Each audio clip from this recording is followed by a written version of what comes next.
And knock on wood. Well, good morning, ladies and gentlemen. Welcome to Fort George National Historic Site of Canada. Before we begin, we do have one brief announcement. Bon éventuellement, merci de nous visiter. S'il y a quelqu'un ici qui voudrait une traduction simultanée de cette présentation en français, je suis disponible pour ce service. Donc, si vous voulez ce service, s'il vous plaît, levez la main. Guess not. I'll listen to you. Yes, French forces are looking for recruits today. Keep that in mind. You have nothing better to do. So, welcome once again. We are a section or component of the field music of the 41st Regiment of Foot, who served here in 1811 and fought throughout the War of 1812 on the Niagara frontier. We have fifers and we have drummers, and I'm also carrying a bugle, the three main signal instruments of the time. The drums are rope tension tenor field snare drums with over 60 feet of rope, one single length. The calfskin heads, tops and bottoms, and gut snares underneath. We're a big step forward in terms of being able to get that sound to get far enough so that you could use it as a signal instrument. The fife is just a little hollow wooden cylindrical tube with 6 finger holes and a place to blow, and you can play about 1,000 songs on it. It's a wonderful instrument, and it is often made to be heard above the sound of musket fire. And so these instruments would be able to help the site get through its daily duties, to help the soldiers to march, keep them in step, and they were on the battlefield as well, which is rather stunning when you think that they could start as young as 10 years old. And the reason for that was that many of them were the sons of soldiers or orphans that had been brought into the regiment where they could be given a suit of clothes, a roof over their head, and 2 square meals a day, which was better than what they could expect in many other situations. But of course that meant that you went from the frying pan into the fire, because you have now joined the British Army, and not as a cadet, but as a full-blown British regular, signing for 7 years, 21 years of service. So it was a major commitment once you were involved, and the first thing they had to learn were their duty calls, and there were about 20 to 25 duty calls, starting with reveille to wake the soldiers up in the morning, and that took place at 3:30, and they beat directly inside of the barrack space, and it's made up of 3 camps, so it takes about 15 minutes to play, so there's no way to hit the snooze alarm. And drummers are famous for having all kinds of marks on their shins from soldiers whipping shoes out from underneath from the bed first thing. So we'll play that particular call for you, just so you can imagine what that's like. Yeah, reveille. All right, everybody pretend they're sleeping. Yeah, totally silent. Drums, take it, drums. Attention. Then we sneak in. Usually just one, right? He's the duty drummer. He's waking all the other duty drummers up. Drum. Ready. Drum. Beat.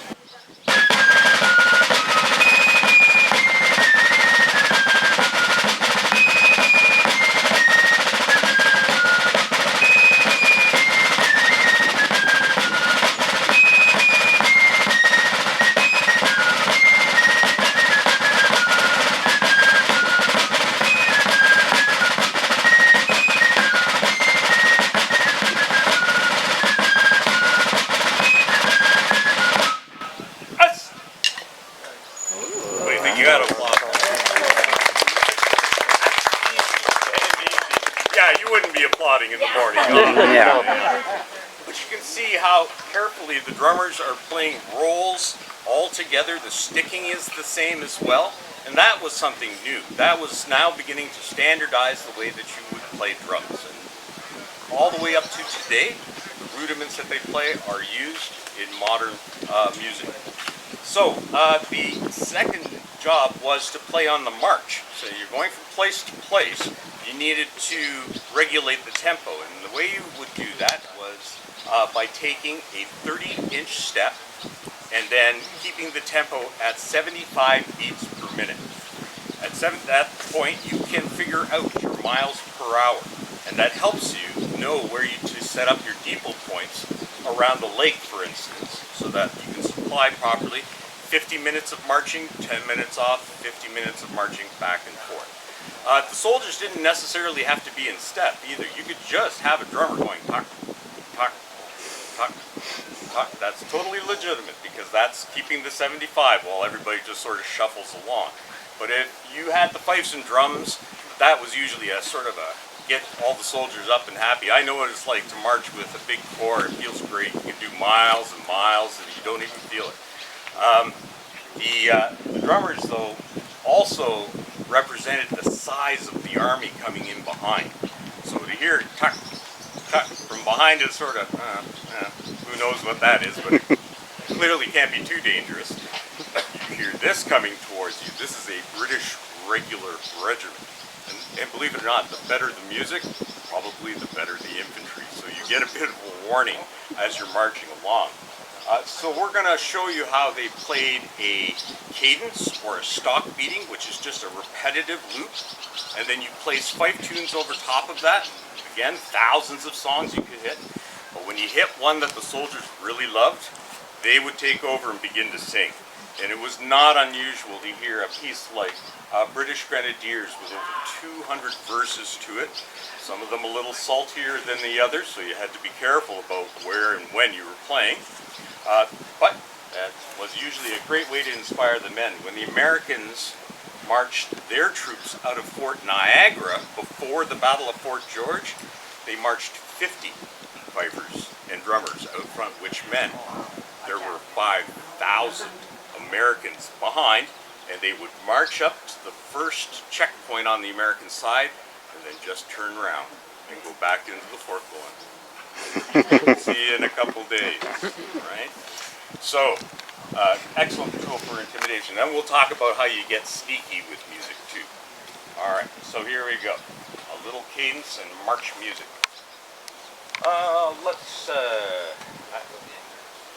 How about Yankee Doodle? Talk that way. Drums, take your drums. At, chant. Drums, heavy. Drums, beat.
Tighter and tighter as they keep practicing.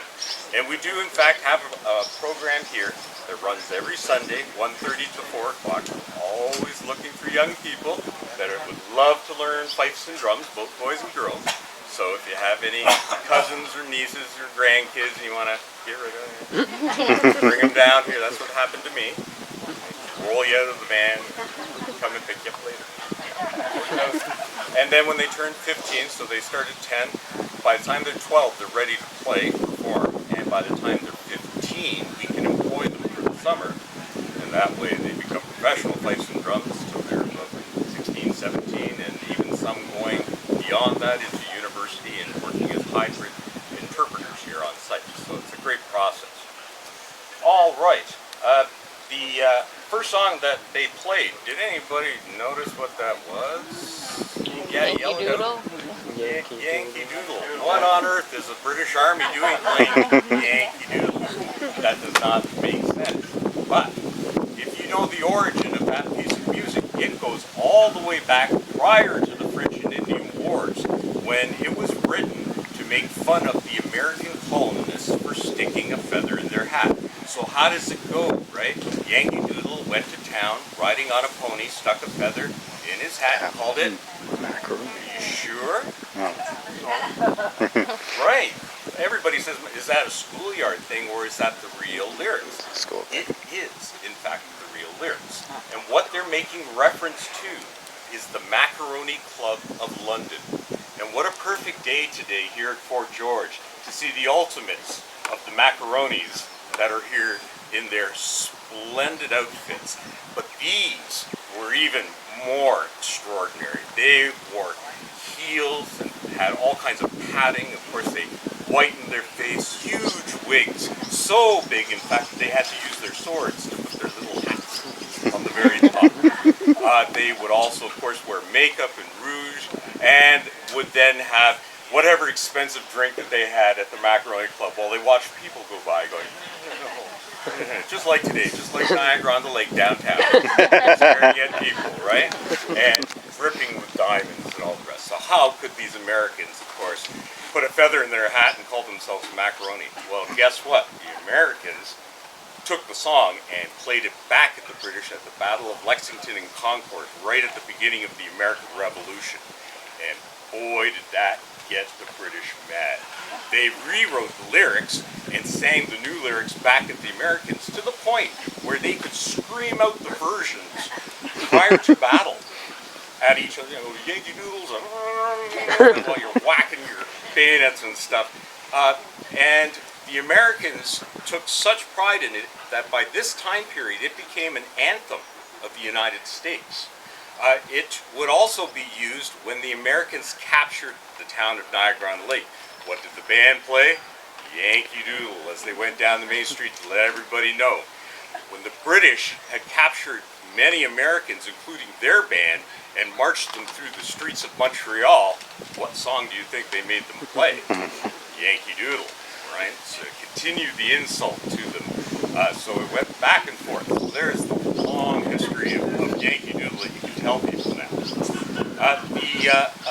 The next area really was the battlefield itself, and we'll get into that a little bit. But before I do that, does anybody have any questions for us so far? Anything you've always wanted to know about the British military? Fifes and drums. If you look at us, you'll notice we're in white jackets as well. And that's because the British Army reversed the coat colors of their drums. So if your regiment had a red coat with green cuff and collar, then your drummers are green coated with red cuff and collar. In the case of the 41st, our facing color is red. So they chose white as the facing and put all of their emphasis into the lace that you see on these coats, which are made from an original snippet of one of the coats. And we've been able to replace it faithfully. By 1812, their coats are changing already. By 1813, they're in red jackets. It's quite incredible how quickly they evolve. So this is just a peek into the 1811 period, just a slice. All right, well, the battlefield. The battlefield was a place where all signal music had to be. It wasn't that they were there to entertain. They were a part of the fighting company. And so, they are armed, as you can see, with a short sword or a hanger, which is similar to a Roman short sword. It's used for grabbing people, and then you pull them in towards you. They're absolutely nasty, hideous, heavy-weighted swords. Of course, if your drummers are being attacked, you're in a lot of trouble. It means that your line's been overwhelmed, and they now go to protecting the colors, or the drums that have the facing colors of the regiment. They will fight to the death to protect those drums. So, if that didn't happen and everything went the way it was supposed to, it would look something like this. The the regiment would be marching in a column, down a road, in the forest, wherever, making a tremendous amount of noise. You can imagine all the brass and clicking and the sounds of the horses and the officers. Fifes and drums are beating. They're not trying to hide. They're trying to intimidate. So wherever that enemy is, you better look out because we're moving, coming towards you. And in front, all around that regiment, would be the light company. And they were the soldiers who were considered a little more intelligent than your average soldier. They fought in pairs, and they were usually quite young as well, and they could run miles in one direction. They come running back in and go, nothing out there, sir. And then they run out this way and they go, come back a couple on, nothing out here, sir. And essentially keep them protected the whole time. But they also carried with them a bugle. And the bugle was there to allow them to know when something was in front. And I'll try to play 3 calls for you, and then I'll explain.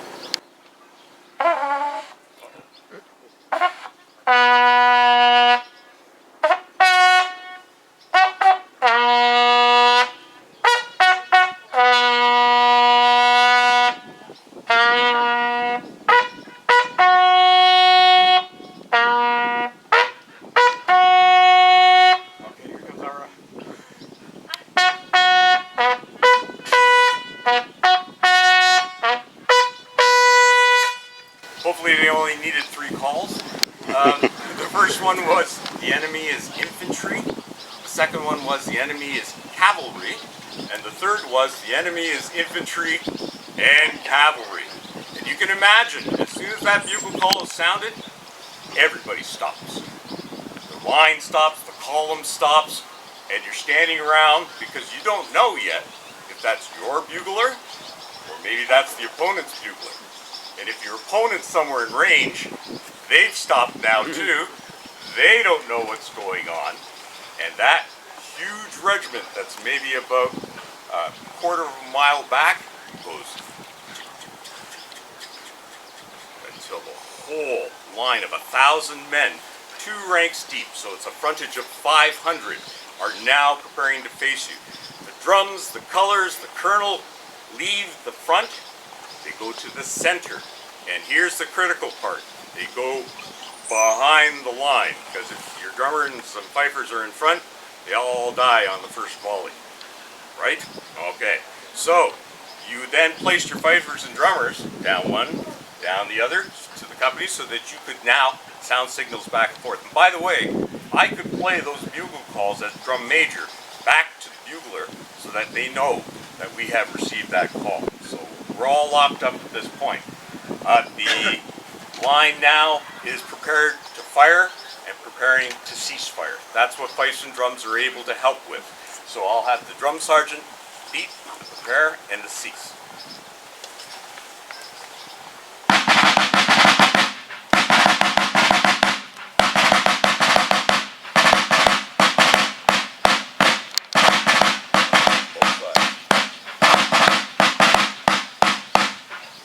Now the regiment is ready to deploy.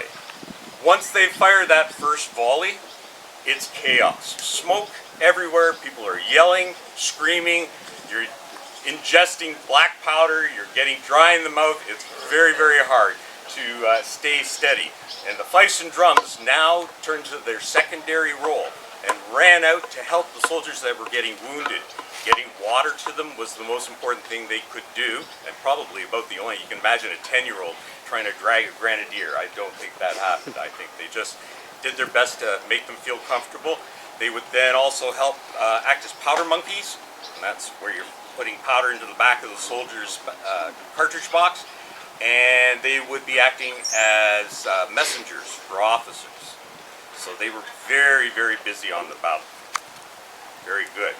Well, we're going to end this demonstration concert with something that will amaze you. What shall it be? Chester dance, or do you want Chester rudimenter dance? Just Chester dance? Yeah. Folks, would you like to see a drum solo? Yeah. Rocky rudimenter Chester. Yeah. No, well, then you miss the looks so whole enthused. stick like you did. Rocky, yeah, Rocky, that's it. Rocky Rudimenter Country Dance. You know, we would have been shot by now. Very good.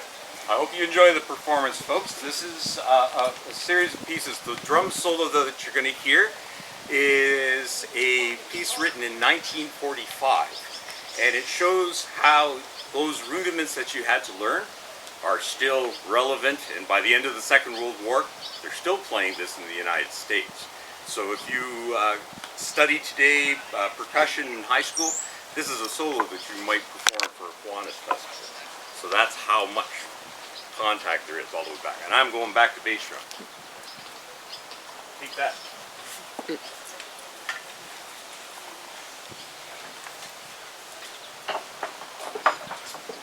All right. Drums. Take care. Fifes Drums. Attention. Fifes only. Fifes. Ready. Fifes. Beat.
If you have questions or you want to get pictures. Otherwise, the next thing that's happening is 12 o'clock right here, and that is the Camp tour.